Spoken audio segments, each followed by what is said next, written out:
زندگی کیسے گزارنی ہے۔ میرے نبی کی زندگی کا دوسرا رخ کہ بطور انسان زندگی کیسے گزارنی ہے، مرد عورت ہے، زندگی کیسے گزارنی ہے۔ پہلا رشتہ جو قائم ہوا دنیا میں وہ ہے خامد اور بیوی، حضرت آدم اور حوا کا نکاح ہوا۔ اللہ تعالیٰ نے عورت کو کمزور بنایا تو پہلے دن سے اس کو عزت اور احترام دیا تاکہ ساری زندگی اس کمزوری سے ناجائز فائدہ نہ اٹھایا جائے بلکہ اس کو عزت دی جائے۔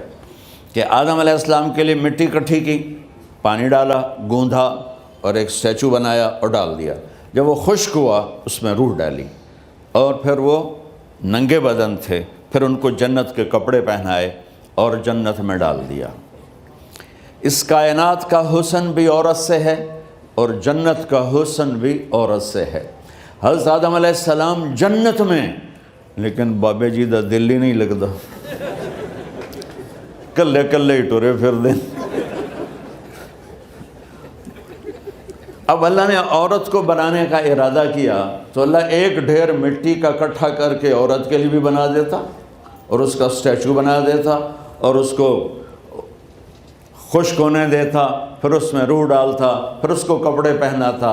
آپ حیران ہوں گے، سبحان اللہ، اللہ نے ایسا نہیں کیا۔ آدم علیہ السلام سوئے، آنکھ کھلی تو دیکھا ایک خوبصورت حسین عورت۔ یہ بات اکثر لوگوں کو معلوم ہوگی کہ یوسف علیہ السلام دنیا کے حسین ترین انسان تھے، اور یہ بات شاید کسی کو معلوم نہیں ہوگی کہ دنیا کی سب سے حسین خوبصورت عورت حضرت حوا ہے۔ حوا جن پر بڑھاپا آیا ہی نہیں، 1000 سال کے قریب زندگی گزاری، بڑھاپا نہیں آیا۔ حضرت آدم اور حوا قریب قریب عمر تھی۔ حضرت آدم کی عمر تو کتابوں میں مل جاتی ہے 1000 برس، لیکن حضرت حوا کی عمر کتنی تھی یہ کہیں پڑھنے کو ملا نہیں، اس لیے میں اندازہ کرتا ہوں کہ قریب قریب ہوگی۔ بڑھاپا نہیں آیا، بیماری نہیں آئی۔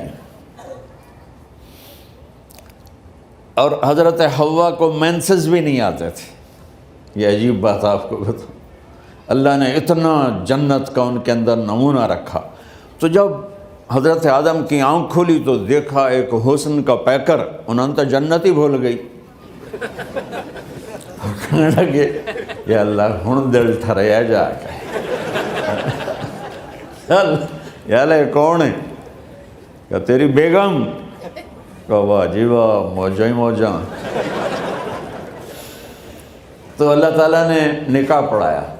سبحان اللہ، اپنے نبی کی شان دوبارہ سنو۔ تو اللہ نے کہا آدم اپنی بیگم کا مہر ادا کرو۔ تو وہ پوچھنے لگے کیا مہر ہے؟ دیکھو ایک بات سنو، مہر کسی کی بیٹی کی قیمت نہیں ہوتی۔ $1 ہو یا $1 ٹریلین ہو، بیٹی کی کوئی قیمت نہیں ہوتی۔ یہ ایک نشان ہے کہ اس بچی پر اب یہ جو خامند ہے وہ موت تک خرچہ اس کے ذمہ ہے، بیوی کے ذمہ خرچہ نہیں ہے۔ خامند کما کے لائے گا اور اپنی بیگم کو کھلائے گا، اور بیوی گھر کی ذمہ داری نبھائے گی۔ تو خیر وہ الگ بات چلی جائے گی۔ اللہ تعالیٰ نے کہا کہ مہر ادا کرو۔ کہا جی کیا مہر ہے؟ تو میرے اللہ نے کہا تیری نسل میں میرا آخری نبی آئے گا، اس پہ ایک دفعہ درود پڑھ دے، یہ مہر ہے۔ اچھا، شروع دن سے ہے کہ میں نے قبول کیا۔ قبول کیا کا مطلب ہے کہ میں اس لڑکی کو قبول کر رہا ہوں، اس کی کمیوں کے ساتھ بھی خوبیوں کے ساتھ بھی۔ اور جب لڑکی کہتی ہے سائن کرنا قبول کیا ہے، یا زبان سے کہے قبول کیا ہے، تو یہ اس بات کی گارنٹی ہے کہ میں نے اپنے اس لڑکے کو خامد ہونے کے طور پہ قبول کیا، اس کی کمیوں کے ساتھ بھی، اس کی خوبیوں کے ساتھ بھی۔ اور جو ہی شادی ہو کر ڈولی سسرال کے گھر جاتی ہے تو ٹیسٹ شروع ہو جاتا ہے، کی کر دیے، باندھی کے میں، اٹھیں دی کے میں، بول دی کے میں۔ اور اس میں بہت زیادہ نیگیٹو کردار ہے سسرال کا، کئی لڑکیوں کا، کیونکہ ہم نے اپنے نبی کی زندگی نہیں قبول کیا۔ یہ واجب ہے کہنا قبول کیا، کہ جس میں پیغام ہے کہ اب میں اس کی میں کوئی کمی ہے وہ بھی قبول کروں گی، کوئی خوبی ہے تو سر ماتھے پر، اور لڑکا کہتا ہے کہ میں اسے قبول کرتا ہوں، اس کی خوبیوں کے ساتھ بھی کمیوں کے ساتھ بھی۔ یہ بات یاد رکھنا، پرفیکشن کبھی تلاش نہ کرنا، پرفیکشن کبھی تلاش نہ کرنا۔ اللہ نے 100 نمبر نہیں مانگے، 51، ایک نمبر اوپر ہو گیا۔ گناہ تمہارے 50 ہیں اور نیکی تمہاری 51 ہے، تو اس ایک پر ہم تمہیں جنت میں ڈال دیں۔ اب کوئی خامند اپنی بیوی میں پرفیکشن دیکھنا چاہے، بیوی اپنے خامند میں پرفیکشن دیکھنا چاہے، ساس سسر اپنی بہو میں، ساس سسر اپنے داماد میں، بھائی اپنے بھائی میں، ماں باپ اپنی اولاد میں، اولاد اپنے ماں باپ میں، جہاں یہ نظر ہوگی تو وہاں لڑائی ہوگی۔ کمیوں کے ساتھ قبول کرو۔ قبول کا لفظ اتنا واجب ہے، تو ڈر تو پھر بہ گئی تھی نا۔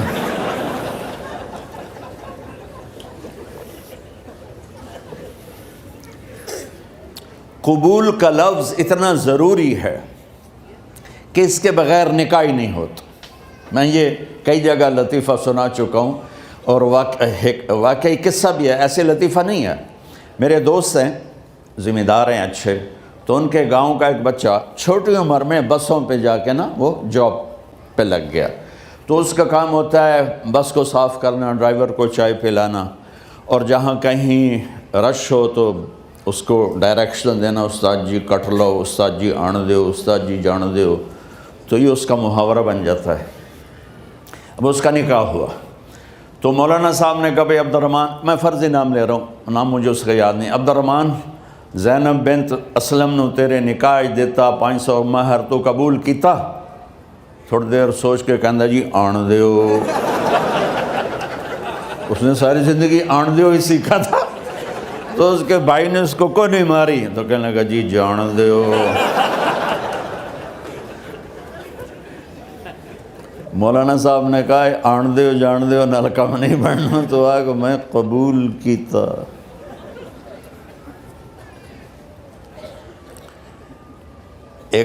یہ بھی صحیح واقعہ سنا رہا ہوں۔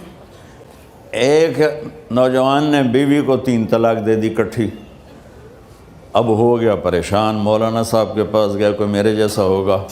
مولانا صاحب 3 طلاق دے بیٹھا، کوئی مسئلہ کا حرام؟ کہ جی کوئی رستہ حرام، کوئی گنجائش حرام۔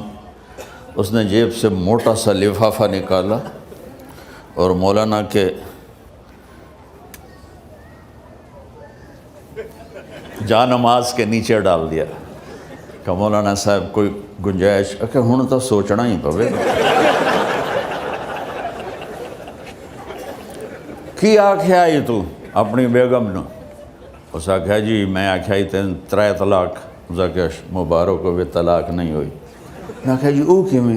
آکھے او جڑا یہ طلاق ہے عربی دا لفظ، اس سے چاکھنا پمدا ہے طلاق۔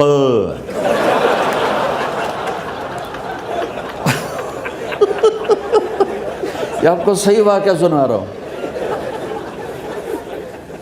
تو تم نے تو چھوٹے کاف کے ساتھ کہا ہے طلاق، او کاف تا کتے آلا ہے، موجاں کر، ایک لفافہ ہو راوے تو چاہے ساری زندگی دا حلال کر دے۔ لفظ قبول اتنا ضروری ہے۔ تو میرے نبی نے 11 شادیاں کی، اللہ کی قسم شوق کی نہیں تھی۔ ما تزوجت وما زوجت الا بوحی من السماء نزل به جبریل، کہ لوگوں سن لو میری بات غور سے، مجھے عورت کی کوئی رغبت نہیں ہے۔ میں نے جہاں شادی کی، جہاں بیٹی کی شادی کی، پہلے اللہ نے آسمان سے جبریل بھیج کے حکم دیا، پھر میں نے قدم اٹھایا۔ تو پہلا رشتہ خامند اور بیوی ہے جو اس کائنات میں جڑتا ہے۔ یہ دنیا کا سارے رشتوں میں نمبر 1 رشتہ ہے، سب سے خوبصورت رشتہ ہے، سب سے اہم رشتہ ہے، سب سے بڑا رشتہ ہے۔ والدین کے لیے چند آیات ہیں، اولاد کے لیے چند آیات ہیں، بہن بھائیوں کے لیے چند آیات ہیں، خاوند اور بیوی کے لیے سینکڑوں آیات ہیں، سینکڑوں۔ تو اگر آپ اپنے گھروں میں کامیابی دیکھنا چاہتے ہو، اپنے گھر کو ہاؤس کی بجائے ہوم دیکھنا چاہتے ہو، خوشی کا اگر آپ اسے گہوارہ بنانا چاہتے ہو، اللہ کی قسم ڈگریوں سے نہیں ہوگا، محبت سے ہوگا۔ میرے نبی سے پوچھا گیا یا رسول اللہ اسلام کا سب سے مضبوط عمل، نہیں، میرے نبی نے سوال کیا، بولو بھائی اسلام کا سب سے مضبوط عمل کیا ہے؟ صحابہ نے کہا نماز۔ نہیں، سبحان اللہ، ابھی میں نماز کی کتنی اہمیت بتا چکا ہوں۔ انہوں نے عرض کیا جہاد، آپ نے فرمایا نہیں۔ تو صحابہ نے عرض کیا روزہ، آپ نے فرمایا نہیں۔ اللہ اکبر۔ کہ یا رسول اللہ حج، آپ نے فرمایا نہیں۔ تو سارے صحابہ حیران ہو گئے، یا رسول اللہ نماز، جہاد، روزہ، حج، تو پھر کیا ہے؟ اب سننا سارے بہن بھائی، مستورات، بچے بچیاں، آپ نے فرمایا اسلام کا سب سے مضبوط اور بڑا عمل ہے آپس میں اللہ کے لیے محبت کرنا۔ اگر آپ اپنے گھروں میں حسن دیکھنا چاہتے ہو تو ایک دوسرے سے محبت کرو، اظہار محبت کرو، اور محبت کے پیدا ہونے کے لیے بہت ساری چیزیں ہیں، لپیٹ کے 2 میں کر لیتا ہوں، 2 میں۔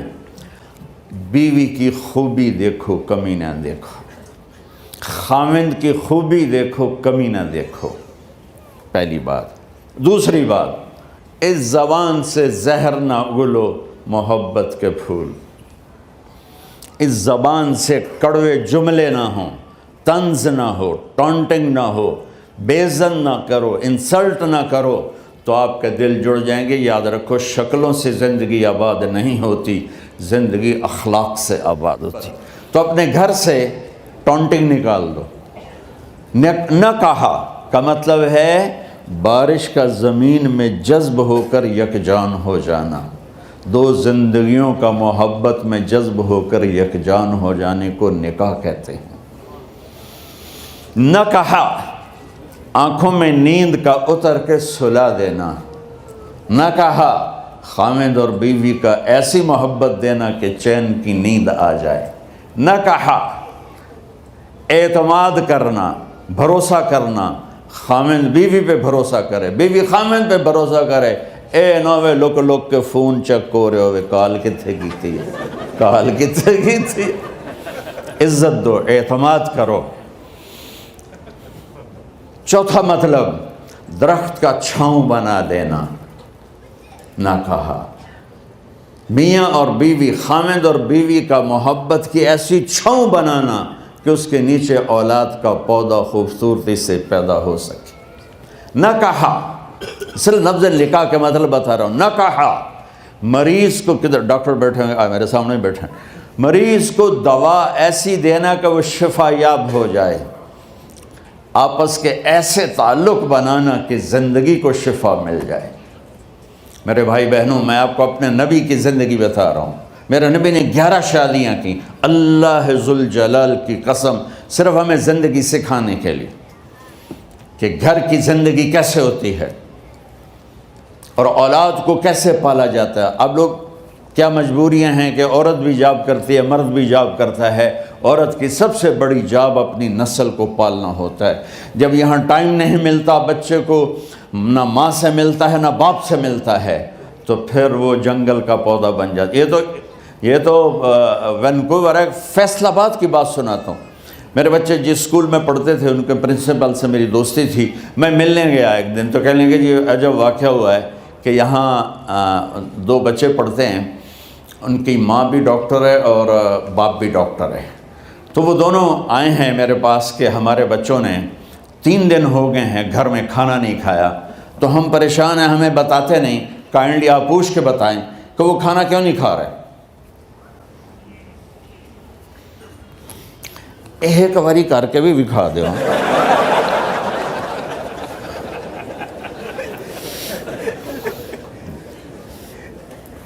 ہمارا دین اتنا خشک نہیں، ہمارے مولوی صاحبان نے زیادہ خشک بنا دیا. تو انہوں نے دونوں بچوں کو بلایا. سننا، سارے فیملیز بیٹھے ہو جہاں میں فیملی کی زندگی کو فوکس کر کے نبی سے جوڑ کے بتا رہا ہوں، طارق جمیل کے تجربے نہیں بتا رہا. دونوں بچوں کو بلایا. بیٹا آپ کھانے کو نہیں کھا رہے؟ کہا جی ہم اپنے ممی اور بابا کے سامنے نہیں بتائیں گے. تو انہوں نے دونوں کو باہر بٹھا دیا. پھر پوچھا اب بتاؤ کیا مسئلہ ہے؟ ان کا سر ہم صبح جب ناشتہ کرتے ہیں تو ہمارے ممی ڈیڈی سو رہے ہوتے ہیں، ہماری ان سے ملاقات نہیں ہوتی. جب ہم اسکول سے واپس آتے ہیں تو ممی ڈیڈی اپنے میڈیکل کالج میں ہوتے ہیں، ہاسپٹل میں ہوتے ہیں، تو ہمیں ان کو دیکھنے کا موقع نہیں ملتا.